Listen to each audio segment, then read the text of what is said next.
noite. Sobem as mortes por dengue em Minas Gerais. 2 pessoas são indiciadas pela Polícia Civil por tentarem matar casal de namorados em Patos de Minas. Se conclui que a empresária presa em Patos de Minas não tem ligação com o homicídio de advogado em Cuiabá. Operação pré-carnaval mira no tráfico de drogas e armas de fogo. 7 pessoas são presas em Patos de Minas e Lagoa Formosa.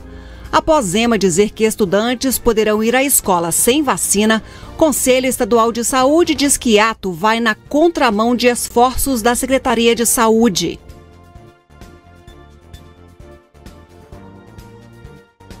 Polícias rodoviárias federal e estadual reforçam fiscalizações em operações neste carnaval. E veja mais. Patos de Minas é uma das 10 cidades mineiras com maior arrecadação de IPVA. Pequenos negócios no estado geram 9 em cada 10 empregos em 2023. Novo levantamento da Conab aponta que safra brasileira de grãos vai encolher mais de 20 milhões de toneladas que a anterior. VNews.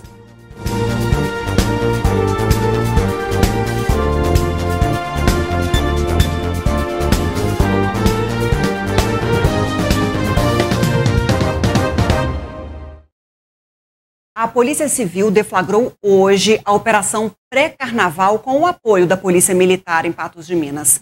O foco é o combate ao tráfico de drogas, apreensões de armas de fogo e munições no município e também em Lagoa Formosa. Foram cumpridos 15 mandados de busca e apreensão. 7 pessoas foram presas. A Polícia Civil de Patos de Minas, em apoio com a Polícia Militar, tanto da região também quanto de Lagoa Formosa, desencadeou na manhã desta quinta-feira a operação pré-carnaval. O intuito, tirar de circulação o projeto de tráfico de drogas que vem acontecer nesse carnaval aqui nas regiões, que tem a acontecer aí em Lagoa Formosa, Lagoa Grande, Tiros e outros municípios. A Polícia Civil, então, em apoio com a Polícia Militar, desde a manhã dessa quinta-feira, foi para a rua para poder cumprir diversos mandados de busca e apreensão em relação a esses já conhecidos no meio do tráfico de drogas, para que pudesse ser retirado aí de circulação. Foram 15 alvos ao todo e teve um resultado extremamente satisfatório, com a apreensão de 3 armas de fogo e praticamente todas as substâncias entorpecentes que hoje estão aí de forma ilícita no mercado. Tráfico de drogas, posse ilegal de arma de fogo e alguns deles também por posse ilegal de substância entorpecente. São todos flagrantes, 3 serão encaminhados ao presídio Sebastião Satiro, os demais vão ser ouvidos, os procedimentos estão em tramitação e ao final haverá a decisão da autoridade policial entre a liberação mediante termo de compromisso ou encaminhamento ao presídio. A ação, que contou com a Polícia Militar, com o apoio da Polícia Militar, teve o intuito também, de levar essa segurança para a população que venha a curtir, tanto os turistas quanto o pessoal da região também que venha a curtir esses carnaval em municípios como Lagoa Formosa, Lagoa Grande, e que já é bastante visado aí pela Polícia Militar, que vai fazer esse trabalho para poder prevenir aí o intuito do tráfico de drogas. Hoje nós estamos realizando uma operação, uma das ações que nós executamos para garantir a segurança no carnaval. E em apoio aí à Polícia Civil, que já estava aí há muito tempo planejando essa operação, identificando aí os autores de tráfico de droga, que é um dos crimes que a gente visa combater durante o carnaval.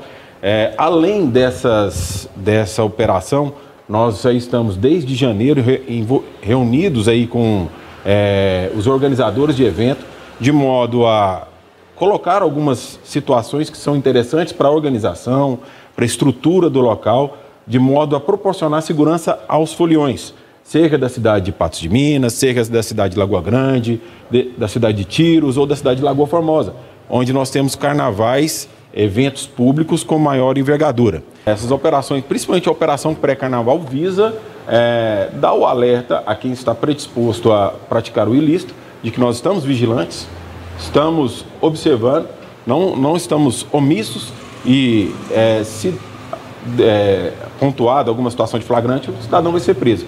E também passar, principalmente ao cidadão de bem, que estamos presentes nas ruas. Tanto a Polícia Civil quanto a Polícia Militar estão atuando em sua missão constitucional de modo a trazer segurança ao cidadão de bem. tanto o turista que vem visitar as nossas cidades, quanto os cidadãos que moram aqui em Patos de Minas e na cidade da região. Ao todo, então, 7 pessoas foram presas, 2 em Lagoa Formosa e 5 em Patos de Minas, dos mandados de busca e apreensão que foram cumpridos. Os 7 foram presas e encaminhadas à delegacia de plantão da Polícia Civil. Além de demais materiais, foram 3 armas apreendidas, calibres 22, 38 e uma pistola 635, além de materiais como maconha, cocaína, crack, alguns comprimidos de êxtase, MDMA, celulares e também dinheiro e balança. Esses os materiais que foram apreendidos pela Polícia Civil, juntamente em apoio com a Polícia Militar, nesta operação de nome pré-carnaval. A Polícia Civil apresentou um inquérito e concluiu que a empresária e farmacêutica presa em Patos de Minas não tem envolvimento no assassinato de advogado em Cuiabá, ocorrido em dezembro de 2023. Para o advogado de Maria Angélica, foi mais um caso de injustiça. As imagens de câmeras de segurança mostram o assassinato do advogado Roberto Zampieri, de 57 anos, na noite do dia 5 de dezembro de 2023, em Cuiabá, no estado do Mato Grosso. Ele estava em frente ao seu escritório quando foi surpreendido pelo criminoso e morto com pelo menos 10 tiros. O suspeito de ser o atirador foi preso na cidade de Santa Luzia, região metropolitana de Belo Horizonte, em 22 de dezembro, e confessou à polícia que atirou contra o advogado. No dia 20 de dezembro, a empresária e farmacêutica Maria Angélica Caixeta Gontijo foi presa em Patos de Minas como suspeita de ser a mandante do crime, conforme a polícia. E tudo começou a partir de uma ligação anônima, de acordo com o advogado dela. Chegou uma denúncia anônima, apócrifa, que a gente chama no direito, na delegacia que a senhora Maria Angélica tinha uma disputa judicial de terras com a vítima e que ela estaria tentando vender a terra e iria fugir do país. Então, com base nessa denúncia anônima, o magistrado de Cuiabá, responsável por esse inquérito, ele determinou a prisão temporária da Maria Angélica. Eu respeito muito a decisão judicial, mas nesse caso, a meu ver, foi uma decisão totalmente injusta e sem amparo jurídico. O advogado explica que desde o início houve total colaboração com a polícia. O que nós fizemos? Nós ajudamos a polícia. Peguei os celulares pessoais dela, entreguei para o delegado, veio o delegado de Cuiabá para cá, agentes policiais, escrivães, entregamos tudo. Abrimos o celular dela, com senha e tudo, pode investigar, pode periciar, a arma de fogo foi apreendida, fizeram perícia, outra arma que ela tinha, porque ela é CAC, também foi entregue, entreguei passaportes, entreguei documentos demonstrando o contexto da situação que ela tinha com esse Roberto Zampieri, que ele já foi advogado dela, só que eles tiveram, em virtude de condutas inadequadas dele, ela entrou com uma queixa-crime contra ele, com outras pessoas lá em Cuiabá. Então, assim, ela tinha disputa judicial contra ele, mas não tinha motivo para fazer nada contra ele. Inclusive, ela tinha a posse da terra, não tinha qualquer fundamento. Maria Angélica foi transferida para Cuiabá e ficou presa até o dia 19 de janeiro. Porque dentro de 30 dias, mesmo diante daquilo que a defesa expôs, do que a defesa ofereceu para mostrar que ela não tinha nada a ver, nada foi apurado, até porque ela não tinha nada a ver com a situação. Aí o juiz substituiu a prisão temporária dela por medidas cautelares diversas, no caso, monitoramento eletrônico. Ela veio embora para Patos de Minas. E ficamos aguardando a conclusão do inquérito. O inquérito foi fechado nesta terça-feira, 6 de fevereiro, e a polícia concluiu que Maria Angélica não tem ligação com o assassinato do advogado Roberto Zampieri. O delegado responsável, expressamente na decisão, falou que não encontrou qualquer elemento indiciário que ligasse ela aos 3 outros que foram indiciados, porque existem 3 pessoas presas, inclusive foi decretada a prisão preventiva deles, e está muito claro no inquérito quem são os participantes. Teve um senhor Antônio, que foi o executor do crime, ele inclusive confessou o crime, um intermediário, que é de Belo Horizonte, é um instrutor de tiro, de um clube de tiro, que a arma dele, a perícia atestou que foi a arma dele que matou a vítima, ele emprestou a arma de fogo para o executor, e depois agora, por último, os dois delataram um coronel aposentado, e foi preso em Belo Horizonte, né, há poucos dias, e ele, lá em depoimento, ele falou que sequer conhecia a Maria Angélica. Imagina só a situação. Uma mãe de família foi presa aqui em Patos, com policiais apontando armas para ela, uma criança de 4 anos estando ali junto. Imagina o que essa criança viu, a mãe sendo presa. Eu tenho uma filha de 4 anos, eu imagino a situação. E essa senhora, durante 30 longos dias, longe da família, presa numa penitenciária lá do Mato Grosso, até a polícia ver que ela não tinha nada a ver com essa situação. Então isso é importante expor, né? E não é o primeiro caso de injustiça. 2 pessoas foram indiciadas pela Polícia Civil por tentarem matar um casal de namorados em Patos de Minas. A repórter Paula Mota tem os detalhes. Paula. Esse crime foi registrado no dia 30 de janeiro deste ano, aqui em Patos de Minas, no bairro Quebec. A vítima estava em casa com a namorada quando os suspeitos invadiram o local, atiraram contra essa vítima.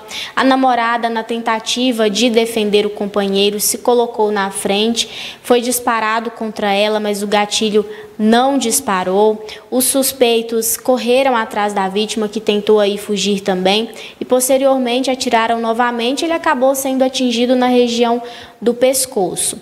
Durante as diligências, a Polícia Militar, a Polícia Civil também encontraram na casa de um dos suspeitos drogas, balança, dinheiros, e agora a Polícia Civil concluiu o inquérito e 2 pessoas foram indiciadas aí por este crime. Eu converso agora com Luiz Mauro Sampaio, da Delegacia do Departamento de Homicídios. Doutor, é isso mesmo, né? 2 pessoas indiciadas por esse crime de dupla tentativa de homicídio, é isso? Exatamente, foram indiciadas por dupla tentativa de homicídio tentado, com diversas qualificadoras, né? Um motivo torpe, a dificuldade de defesa da vítima, e a situação também deles terem feito esses disparos a esmo. Então tudo isso aí vem aí a sedimentar cada vez mais, que a Polícia Civil vem desenvolvendo um trabalho de muita produção de inquéritos, né, de conclusão de inquéritos, mas buscando sempre a fidelidade à verdade real. É isso que a gente faz, logicamente com o auxílio da população, que passa as informações, e dessa troca constante que vem acontecendo de informações entre a Polícia Civil e a Polícia Militar. Tudo isso sob a coordenação dentro da Polícia Civil, Dr. Jean-Pierre, nosso chefe de departamento, e Dr. Flávio, delegado regional de Polícia Civil.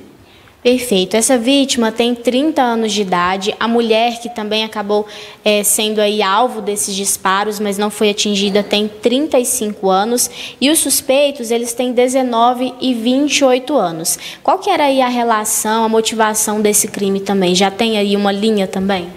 O que nós temos é que havia uma discussão, um problema entre essas partes, principalmente entre o autor dos disparos e a vítima do sexo masculino, e por conta dessa discrepância de análise da vida, eles entraram nesse conflito, e nesse momento a vítima estava na sua residência, né, juntamente com sua namorada, e os 2 autores se aproximaram. Um deles teria chamado pela vítima, ela teria ido até o local. Depois, quando ela entrou, que ela devolveu uma bicicleta, que seria de um dos autores, quando ela devolveu essa bicicleta para um autor, esse mesmo autor, após ele fechar a porta, ele invadiu a casa, já efetuando os disparos. 2 desses disparos iniciais, como eles falam, mascaram. Um terceiro disparo foi acionado, a munição, mas não acertou a ninguém. Depois a namorada da vítima do sexo masculino, a namorada se colocou à frente para que evitasse disparos contra o seu namorado. E mesmo assim o autor, segundo com os nos autos, efetuou mais disparos, se não me engano, mais 2 disparos em direção a essa segunda vítima, que é a namorada. Se desvencilhou dessa namorada, esses disparos não acertaram ela, se desvencilhou nessa namorada e foi então novamente em direção àquela vítima que ele tinha um interesse maior. a vítima do sexo masculino pulou a janela e nesse momento houve um último disparo esse que veio acertar a vítima no pescoço, vindo ela a cair no local. E aí foi então que os autores fugiram do local juntos e depois foi feito o resgate pelo SAMU e levado ele ao hospital regional. Certo. Em relação aos suspeitos, eles foram indiciados também por tráfico de drogas e associação ao tráfico. Se eles forem, então, condenados por esse crime, eles podem chegar aí a ter uma pena de mais de 20 anos de prisão. Além dessa ocorrência, desse inquérito que foi concluído, esses suspeitos, eles tinham passagens por outros crimes também? Sim, tinham passagem por outros crimes. O indiciamento desses indivíduos, né, foi indiciado também, um deles foi indiciado por tráfico de drogas e a pessoa, a mulher que que moraria na mesma residência que o autor do disparo também foi indiciada por tráfico de drogas. Então, assim, nós vamos agora repassar isso, como já fizemos ao Poder Judiciário, para que isso tenha a celeridade natural e possa chegar, então, ao Tribunal do Júri, que é quando os pares, né, a população, vai julgar e verificar, caso assim entenda o Poder Judiciário, verificar a verdade desses fatos e fazendo, então, a justiça tem que ser feita por conta desse crime bárbaro. A seguir no NTV News, a gente tira todas as dúvidas sobre imposto de renda e o novo teto de isenção. Pequenos negócios em Minas geraram 9 em cada 10 empregos em 2023. E Patos de Minas é uma das 10 cidades mineiras com maior arrecadação de IPVA. A nova tabela do imposto de renda e aumento da faixa de isenção, esse é o assunto que eu converso agora com o Juliano Magalhães, ele que é chefe da Receita Federal em Patos de Minas, ao vivo conosco aqui no NTV News. Boa noite, Juliano, como vai? Boa noite, tudo bem? Vamos explicar como é que fica a tabela atualizada agora com essa mudança, com esse decreto do governo federal de ampliação da faixa de isenção do imposto de renda. O que acontece? Desde 2015 a tabela não sofreu nenhuma atualização. Em maio de 2023 sofreu a primeira atualização, a mais recente agora, utilizando o critério de 2 salários mínimos. Então foi a partir de 1º de maio ela pulou de 1.903 para ter 2 salários mínimos. Agora, com o aumento do salário mínimo em janeiro, voltou a não a tributar menos que 2 salários mínimos. Então agora o governo editou a medida provisória 1.206 e volta os 2 salários mínimos, ou seja, R$ 2.824 estão isentos do imposto de renda a partir de fevereiro de 2024. Então teve essa atualização somente na parte, né, de baixo da tabela, mas não seria necessária uma mudança, ajustes na tabela de um modo geral? Exatamente. A medida provisória, tanto a legislação do ano passado, 1º de maio, como essa, mexeu simplesmente na primeira faixa, ou seja, na faixa de isenção. Não teve alteração na segunda faixa, que é a alíquota de 7,5%, primeira faixa tributária, vamos dizer assim, né? 7,5%, 15%, 22,5% e 27,5% não sofreram nenhum reajuste.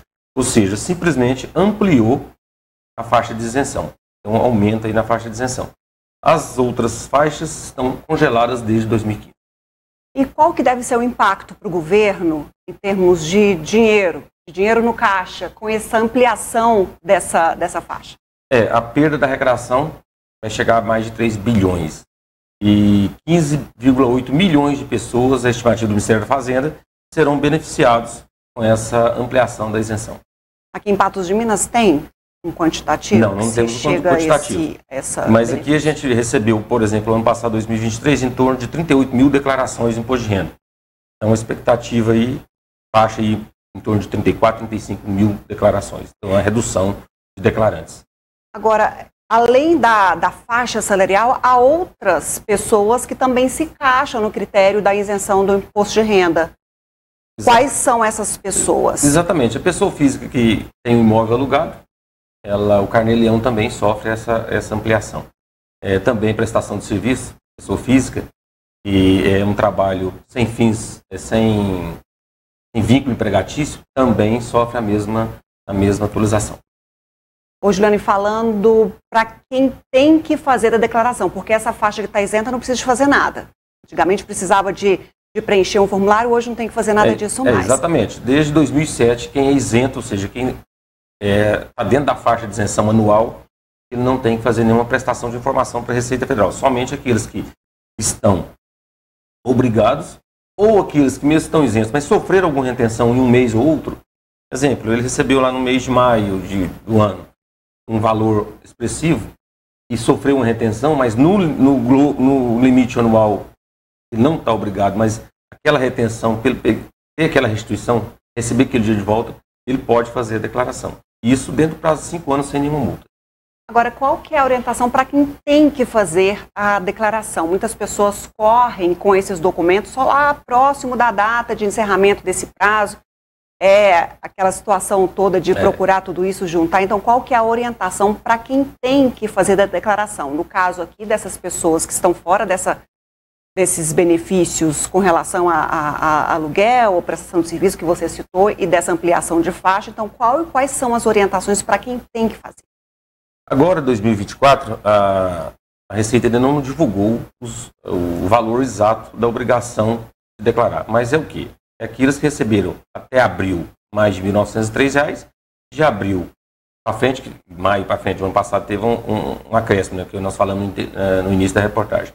O que acontece? Então, essas pessoas, os critérios vão sair agora, final de fevereiro. O prazo inicia-se em março. Então, a gente já fala, gente, vamos juntar a documentação.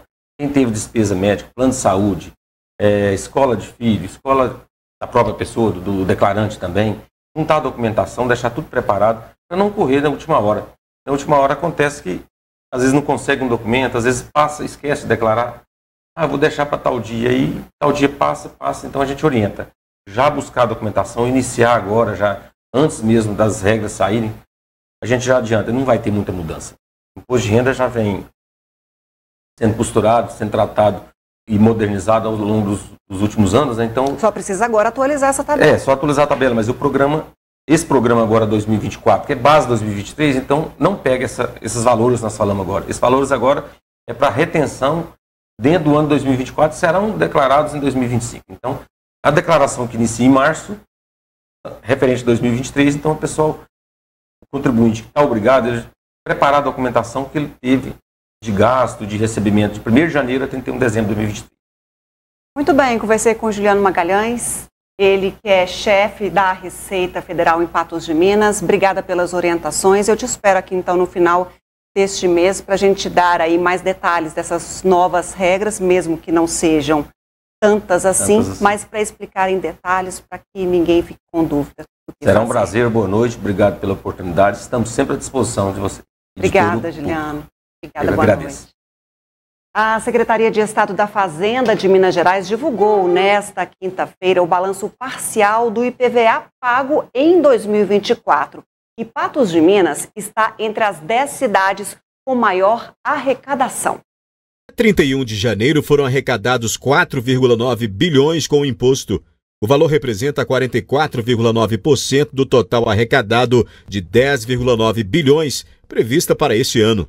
Do montante arrecadado no mês passado, 3,4 bilhões, ou 69,4%, foram pagos em cota única. Na lista dos 10 municípios que mais arrecadaram no primeiro mês de pagamento do IPVA, Patos de Minas ocupa a 8ª colocação, com R$ 57.135.784,21. Belo Horizonte aparece em primeiro lugar com mais de 1 bilhão e 580 milhões de reais. Em segundo lugar está Uberlândia, com mais de 203 milhões arrecadados, seguido de Juiz de Fora, Contagem, Uberaba, Betim e Montes Claros. O balanço parcial indica que dos 11.320.299 veículos tributáveis no estado, 31,1% da frota está com o IPVA 2024 rigorosamente em dia, com pagamento à vista. Já 1,5 bilhão de reais, ou 30,6%, corresponde ao pagamento parcelado do imposto. As micro e pequenas empresas de Minas Gerais foram responsáveis pela geração de 9 em cada 10 empregos no estado, conforme os dados do CAGED. A maioria das vagas foram criadas pelo setor de serviços. O Cadastro Geral de Empregados e Desempregados é o sistema do governo federal que contém todas as informações sobre os trabalhadores contratados em regime CLT. Os dados de Minas Gerais em 2023 apontaram números positivos para os pequenos negócios. Quando a gente observa o maior índice de geração de empregos no Estado, a gente evidencia que a micro e pequena empresa, ela que de fato gera o maior percentual, em torno de 94% dos empregos gerados em todo o Estado advém dos pequenos negócios, em contraponto com a média e com a grande empresa. E é curioso porque quando a gente pensa em desenvolver um território, a gente sempre pensa em atrair uma grande empresa, porque essa grande empresa geraria maior emprego. Mas a gente esquece que o maior número de empresas de um município são os pequenos negócios. Então eles foram aí responsáveis por 94% da geração de empregos, estando mais presente nos setores de serviço, seguido da construção civil. Patos de Minas é a primeira cidade que mais gera emprego no noroeste de Minas. Isso se deve ao setor de serviços, que se torna cada vez mais aquecido com o passar dos anos. Quando a gente estratifica esse CNAE, para entender quais foram as atividades que mais geraram emprego, foram a parte do agro, principalmente com produção de sementes, transporte de carga, então a gente vê aí a movimentação do setor de transporte precisando também de mão de obra, e também a questão dos supermercados, que vieram grandes hipermercados para a cidade e que movimentaram e demandaram muita mão de obra também. Aqui em Patos a gente tem, quando a gente observa o volume de negócios, são mais de 18 mil pequenos negócios. Então a gente se refere à loja de roupa, ao salão de beleza, à padaria, à oficina mecânica, que de fato correspondem pelo maior número de empregos, e que são a massa que vem aí gerando, então, oportunidades para o nosso cidadão patense para se empregar e gerar renda e sustento das suas famílias. É sempre muito importante frisar a importância dos pequenos negócios para a economia do país. Incentivar os pequenos empreendedores é incentivar um futuro melhor para diversas pessoas que buscam oportunidades de emprego. Existem vários programas que oferecem qualificações e facilitam a entrada dos pequenos empreendedores no mercado, consolidando esses pequenos negócios e transformando cada vez mais o desenvolvimento da economia nacional. Eu venho aqui destacar, também para que você que busca um emprego, que gostaria de se qualificar e atuar aqui atendendo essa demanda de mão de obra, que busque se qualificar. A gente tem todo o Sistema S disponível, o SESC-Senat, Senai, Senac, Sebrae, a Unipan, diversas instituições que estão aí oferecendo cursos técnicos alinhados com a demanda de mercado, então não deixe de procurar e de participar desses processos seletivos, porque para se empregar não precisa ir para fora, aqui na nossa cidade tem muita oportunidade. A seguir no NTV News, Lula e Zema se encontram na visita do presidente a Minas Gerais. E após Zema dizer que estudantes poderão ir à escola sem vacina, o Conselho Estadual de Saúde diz que ato vai na contramão do esforço da Secretaria Estadual de Saúde. A fala do governador Romeu Zema a respeito de vacinação de estudantes de escola pública tem gerado polêmica. O Conselho Estadual de Saúde repudia o ato e diz que a postura do governador vai na direção contrária aos esforços da Secretaria Estadual de Saúde. No início do mês, o governador Romeu Zema, juntamente com o senador Cleitinho e o deputado federal Nicolas Ferreira, foram até as suas redes sociais para fazer um esclarecimento, garantindo que não será necessário a vacinação para que os jovens frequentem as escolas. Deputado federal Nicolas Ferreira, estou aqui com o nosso senador Cleitinho, o nosso governador Zema, e começo de ano, começando aí o ano letivo, e nós estamos aqui para poder mais uma vez garantir a liberdade de todos os alunos de Minas Gerais. É isso mesmo, deputado Nicolas. Aqui em Minas, todo aluno, independente de ter ou não vacinado, terá acesso às escolas. Senhor governador, quero aqui te agradecer e também dizer para toda a população mineira que vocês terão acesso à educação. Somos a favor, sim, da ciência, da vacina, mas a favor também da liberdade. E um grande abraço, estamos juntos. O vídeo publicado teve uma grande repercussão e diversas foram as opiniões a respeito. Enquanto muitos defendiam as ideias do governador, muitos repudiavam a fala e trataram como um retrocesso para o trabalho realizado pelos profissionais da saúde. Como conselheiro estadual, Pedro Cunha publicou uma nota de repúdio em suas redes sociais para mostrar a insatisfação com as ideias propagadas por Zema. O governador me entristece muito porque ele vai na contramão do que o governo federal está tentando fazer, que é implantar novamente o PNI, o Plano Nacional de Imunizações. e todo o esforço do Ministério da Saúde, né, e um governador, que é a autoridade máxima de Minas Gerais, então ele vai em desencontro com essas informações. Então veja que incoerência. O seu secretário, junto com os trabalhadores da saúde, enfrenta esse desafio e faz toda a campanha, todo tipo de esforços para implantar, para imunizar, e o governador vai na contramão falando que não precisa.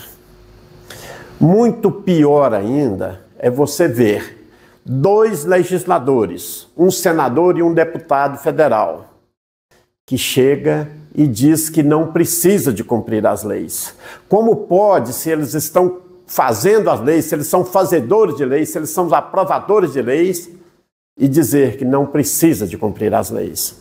E essa lei é o artigo 14 do ECA, do Estatuto da Criança e do Adolescente, que fala que é obrigatório imunizar as crianças. Nossa equipe de reportagem também foi às ruas para saber a opinião das pessoas sobre a obrigatoriedade das vacinas. Eu sou a favor da vacinação, porém a obrigatoriedade eu acredito que seja, nesse caso, onde as crianças ainda não têm esse discernimento para decidir, né, vacinar-se ou não, acredito que seja dever dos pais escolherem, tomarem essa decisão pelos filhos. Eu sou a favor da vacinação, porém eu sou contra a obrigatoriedade. Eu acho que cabe aos pais decidirem ou não pelos seus filhos. Desde a época da pandemia, surgiu por todo o mundo um movimento anti-vacina que tem causado grande preocupação. De acordo com a OMS, esse movimento aparece na lista das 10 maiores ameaças globais para a saúde. Diversas doenças que antes haviam sido erradicadas, como o sarampo, voltaram a ser um problema. Os cientistas não colocam a vacina de qualquer forma no mercado, né? Eles, depois de muitas pesquisas, depois de muitos testes, depois de muitos estudos, para quem já tem esse know-how, para quem já tem essa prática de fazer vacina, né? São institutos conceituados que fazem essas vacinas, que colocam elas no mercado. E por isso mesmo a gente acredita muito e confia muito nesses profissionais, nas autoridades sanitárias do país. A gente fica sem saber o que fazer, porque todos os esforços, né, de uma vacina lá criada pela Fiocruz, que combateu várias doenças, inclusive a poliomielite, né? E agora vem a autoridade máxima de Minas falar que não precisa. Então isso é muito triste. E o Conselho Estadual de Saúde, através da sua mesa diretora, fez essa nota de repúdio e pede a retratação do governador, porque o senhor governador está na contramão de todos, inclusive dos trabalhadores da saúde do estado de Minas Gerais. Vacina protege, isso não tem contestação. O presidente Luiz Inácio Lula da Silva e o governador de Minas Gerais, Romeu Zema, participaram hoje em Belo Horizonte de um evento para a apresentação dos balanços das ações do governo federal no estado e também para o anúncio de novos investimentos. Ao todo, serão investidos em Minas Gerais, nesta primeira fase do Programa de Aceleração do Crescimento, o PAC, 121 bilhões de reais. Quase 37 bilhões são destinados exclusivamente a melhorias no estado e cerca de 85 bilhões são recursos com impacto regional.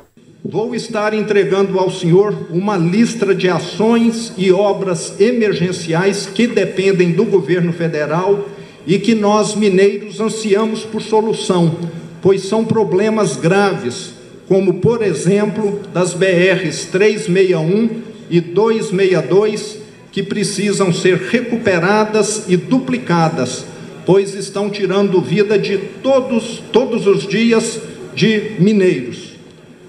Presidente, na minha vida de gestor, aprendi que podemos pensar diferente, o que é normal, mas a boa convivência, sem extremismos, em uma conversa transparente e republicana, é que vai fazer a vida dos mineiros melhorar.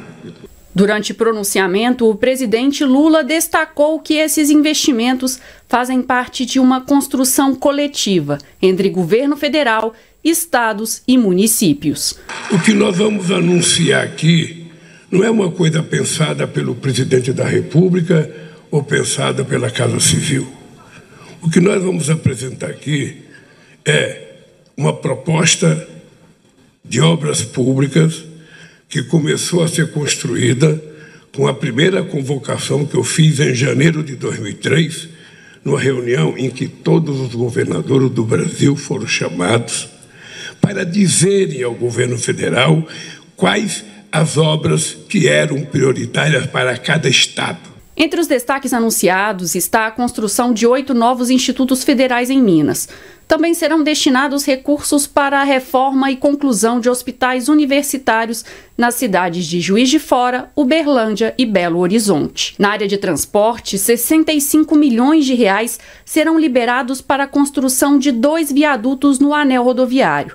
Além disso, foi anunciada a liberação de recursos para a duplicação da BR-381 no trecho entre Belo Horizonte e Caeté. Durante o evento também foi anunciado que após o Carnaval, o governo fará uma apresentação da segunda fase do programa, que se chamará PAC Seleções. Ao todo, serão investidos 65,4 bilhões de reais em projetos construídos a partir de demandas dos municípios. As iniciativas estão relacionadas a 5 eixos: cidades sustentáveis e resilientes, saúde, educação e ciência e tecnologia, infraestrutura e água para todos. O PAC não está definido. Poderá ser incluído na medida da qualidade do projeto e da capacidade, ou de financiamento através de um banco público, ou da atração de investimento privado para uma PPP ou uma concessão de um bom projeto que você, prefeito ou prefeita, possa apresentar. Depois do intervalo aqui no NTV News, a gente mostra que números de casos e mortes por dengue em Minas Gerais aumentam. E levantamento da Conab aponta que a safra brasileira de grãos vai encolher mais de 20 milhões de toneladas em relação à anterior. A previsão para a safra 2023-2024 encolheu ainda mais, conforme o 5º levantamento feito pela Companhia Nacional de Abastecimento. O resultado será 6% menor que a produção anterior. A safra brasileira de grãos 2023-2024 deve fechar em 299 milhões e 800 mil toneladas. Resultado 6,3% menor que o ciclo anterior, o que significa uma colheita de 20 milhões e 100 mil toneladas a menos. O motivo para a variação negativa é o clima, principalmente das regiões Sudeste e Centro-Oeste, nas produções de soja e milho. A produção de soja deve ser de 149 milhões e 400 mil toneladas, 3,4% ou 5 milhões e 200 mil toneladas a menos que o ciclo anterior. A colheita de milho deve chegar a 113 milhões e 700 mil toneladas, 13,8% ou 18 milhões e 200 mil toneladas menor. A safra de feijão é outra que terá redução por conta das adversidades climáticas. A produção estimada pela Conab é de 2 milhões e 970 mil toneladas, 2,1% menos que a anterior. Já a lavoura de arroz deve ser 7,6% maior que a safra anterior, com produção estimada em quase 10 milhões e 800 mil toneladas. Alta também para o algodão, e a produção deve bater recorde, com 3 milhões e 300 mil toneladas, alta de 3,6% em relação ao ciclo anterior. Alunos de diversos cursos do Centro Universitário de Patos de Minas receberam um certificado de participação do projeto Rondon, que é do governo federal. A ação é um incentivo entre os universitários para aplicação e sentido de responsabilidade social. O projeto Rondon é uma ação do governo federal coordenada pelo Ministério da Defesa, que objetiva contribuir com o desenvolvimento da cidadania, empregar soluções sustentáveis para a inclusão social e reduzir desigualdades regionais, tendo em vista o fortalecimento da soberania nacional. A iniciativa conta com o apoio dos militares do Exército Brasileiro. estudantes e professores e leva para regiões onde nós temos baixo índice de desenvolvimento humano. Geralmente para regiões do Nordeste, Norte de Minas, para o Norte do Brasil. Então a gente faz, e até no Centro-Oeste, a gente faz regiões nessa área onde a gente vai por volta de 18 dias e faz uma série de ações para capacitação e desenvolvimento daquele local. Na oportunidade, alunos dos cursos de Arquitetura e Urbanismo, Enfermagem, Farmácia, Medicina, de Medicina Veterinária, Odontologia, Pedagogia e de Psicologia desenvolveram atividades em Guaraciama e em Olhos d'Água, em Minas Gerais, no período de 13 a 24 de janeiro, por meio da Operação Onça Cabocla. O Rondon, quando eu entrei na faculdade em 2020, a gente ouvia falar com os veteranos, né? Os veteranos chegaram na sala e falaram: olha, existe um projeto que a faculdade te leva para você conhecer uma realidade totalmente diferente da sua. E quando eu recebi a notícia que eu tinha sido escolhida para ir como uma rondonista, uma aluna da Unipam, foi gratificante porque eu pude levar a enfermagem, representar o nome do curso de enfermagem, e foi muito importante para mim, porque a gente sai de uma rotina corrida, de uma realidade totalmente diferente da nossa, para a gente entender uma realidade que é diferente, de pessoas que não têm um nível de escolaridade, não têm um nível de saúde tão legal, e a gente consegue ensiná-los e eles nos ensinam também. Então, assim, foi perfeito, foi excelente. A gente fez em torno de 40, 45 oficinas durante o Rondon. E dentro dessas oficinas a gente desenvolveu projetos de cultura, direitos humanos, justiça, saúde, educação, que eu achei que foi muito bom para o nosso aprendizado, muito bom para o nosso crescimento como pessoa, como estudante também.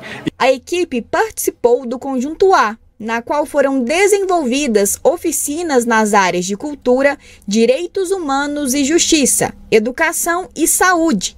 E para cada um, uma experiência diferente ficará marcada na memória. Uma ação que me marcou muito foi uma ação do EJA, então ela era voltada para a educação.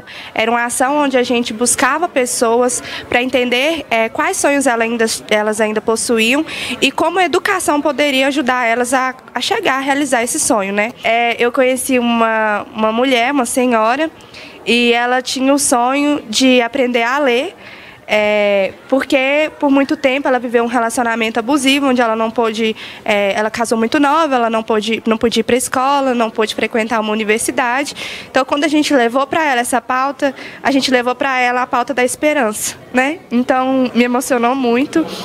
A gente descobriu vários talentos que a gente tinha e a gente superou vários desafios. Eu acho que para mim mesmo, fazer amizade tão rápido e conviver com tantas pessoas ao mesmo tempo era um desafio. Eu não sabia que eu gostava tanto do meu curso quanto eu gosto, e eu pude descobrir novos talentos, contação de história, além de conhecer as pessoas da comunidade, que foi muito bom, muito gratificante.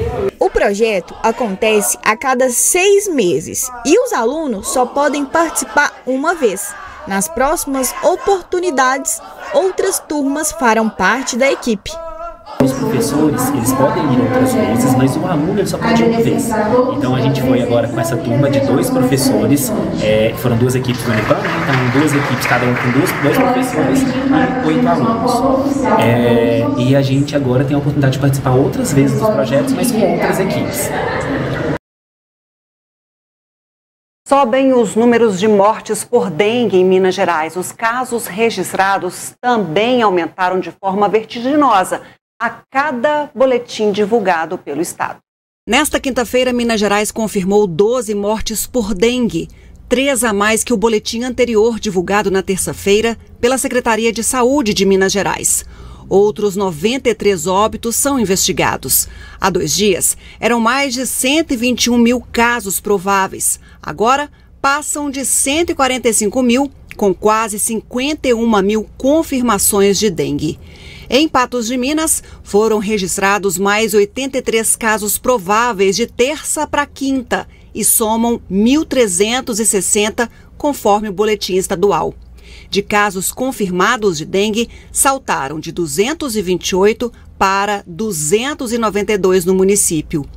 De chikungunya, aumento também.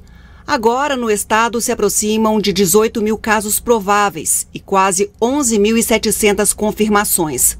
Uma morte por chikungunya já havia sido confirmada e outras 11 são investigadas. Em Patos de Minas, mais 2 casos prováveis de chikungunya e somam 12 agora. De Zika, em Minas Gerais, os números do boletim desta quinta permanecem como o anterior: 22 casos prováveis e 1 confirmado, sem registro de morte. Em Patos de Minas, não há notificação de Zika.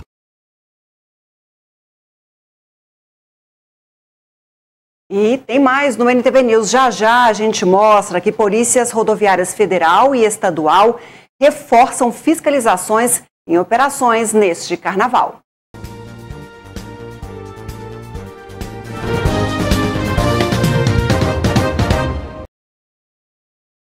A Polícia Militar Rodoviária inicia amanhã a Operação Carnaval 2024 também aqui na nossa região. O efetivo vai intensificar a prevenção de acidentes neste período de maior tráfego de veículos nas rodovias. A partir da 0 hora desta sexta-feira, começa a Operação Carnaval 2024, realizada pela Polícia Militar Rodoviária. A meu lado está o Tenente Maxson, que vai falar sobre a atuação dos militares. A Polícia Militar Rodoviária vai intensificar o patrulhamento nesse período de carnaval, ou seja, a partir das 0 horas de amanhã até a próxima quarta-feira. Nessa ocasião será intensificado abordagens itinerantes, blitz fixas, com utilização de etilômetro, várias abordagens, a condutores que cometem infrações, tais como ultrapassar em local proibido, forçar a ultrapassagem. Então a Polícia Militar estará atenta a qualquer tipo de infração administrativa ou criminal, bem como também a prevenção de acidentes. Tenente, tem pontos estratégicos onde a polícia vai atuar? Devido aos vários locais em que vai ocorrer carnaval público ou particular que gere aglomeração de pessoas, a gente levantou esses locais e, de acordo com a incidência de veículos e pessoas circulando por essas rodovias, a gente esquematizou o nosso policiamento. Nós temos vários municípios em que ocorrerá esse tipo de evento, carnaval público ou particular. Então a gente sim elaborou pontos estratégicos, rodovias com mais movimentos, mais propensas a sinistros, bem como mais propensas de ocorrerem crimes tais como embriaguez ao volante, porte ilegal de arma, para a gente atuar nelas mais específicas sobre essa questão criminal e infração administrativa. E quais são as dicas para o pessoal que vai pegar a estrada? Atenção, dirigir com atenção e obedecer às regras de trânsito. É importantíssimo que o condutor trabalhe junto com a Polícia Militar, que o condutor tenha a responsabilidade de dirigir, de conduzir o veículo obedecendo às regras de trânsito. Algumas delas a gente sabe que a infração, o cometimento de algumas infrações propiciam a maior possibilidade de sinistro, tais como embriaguez ao volante, ultrapassar em local proibido, forçar a ultrapassagem. Então, esse tipo de situação a gente está mais atento ainda. Então, o condutor que for para o carnaval se ingerir bebida alcoólica, ou passe o volante, a condução do veículo para alguém que não ingeriu, ou procure um meio alternativo, um veículo de transporte alternativo para chegar até o seu destino. Pressa não combina com o trânsito. Programe a sua viagem, não faça ultrapassagem em local proibido e nem force a ultrapassagem. Outra dica também é manter sempre a atenção. Hoje em dia a gente percebe que muitos condutores se envolvem em sinistros devido à falta de atenção provocada muitas das vezes pelo uso do celular, o WhatsApp, redes sociais. Então, dirija com atenção. Assumiu a condução do veículo, esteja tranquilo, bem fisicamente, emocionalmente e, sobretudo, mantenha-se atento à rodovia. Essa é a recomendação da Polícia Militar Rodoviária, que todos tenham aí um excelente carnaval, um período de carnaval, que alguns não curtem o carnaval, mas saem para descansar ou fazer outras atividades.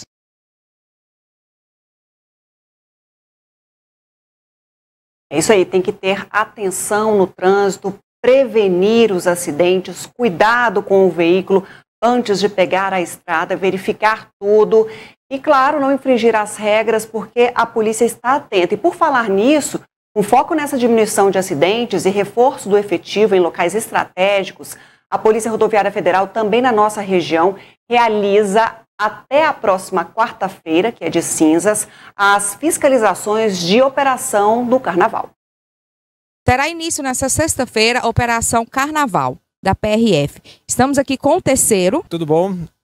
Pessoal, então, a partir do primeiro minuto dessa sexta-feira, a gente começa a Operação Carnaval. É o fechamento da Operação Rodovida, que é uma mega operação, né, que a gente faz aí desde antes do Natal, com o objetivo de garantir a segurança de todo mundo que passou e que ainda vai estar na rodovia aí até os próximos dias, né, que a gente sabe que há uma alteração normal na rodovia, pessoal que aproveita as férias escolares aí para pegar a estrada. E nesse período a gente pede aí um cuidado redobrado dos motoristas, porque estaremos redobrando as fiscalizações para garantir a segurança de todos. Terceiro, qual será o foco dessa fiscalização desse carnaval? Pois é, carnaval a gente sabe que o pessoal gosta de abusar um pouco da bebida, né? O nosso objetivo é que aquelas pessoas que tiverem bebido não assumam o volante. Por isso os nossos etilômetros estarão funcionando. Também o nosso objetivo é evitar que as pessoas abusem da velocidade, por isso os radares estarão funcionando também. Teremos equipes espalhadas em todo o trecho e, como de praxe, a gente faz um levantamento estatístico daqueles locais mais sensíveis da nossa rodovia, né? E posiciona as equipes nesses locais. Chama atenção para esse ano, aquele pedacinho ali que vai entre o Café Patência até a Curva dos Moreiras, onde tem uma reta ali e o pessoal normalmente tende a abusar da velocidade, em especial quando está chovendo, aquela região ali fica um pouco escorregadia. Tivemos já hoje mesmo um acidente e foram lá que nós noticiamos a maioria dos acidentes desde o Natal durante essa nossa operação. Terceiro, a restrição de caminhões, esse ano vai ter algum tipo de restrições? Ah, perfeito, muito bem lembrado. A PRF tem um calendário nacional, né, de restrição para veículos longos, justamente porque a gente sabe que nesse período tem um pessoal que não tem tanta intimidade com a rodovia assim. Então, qual que é o objetivo?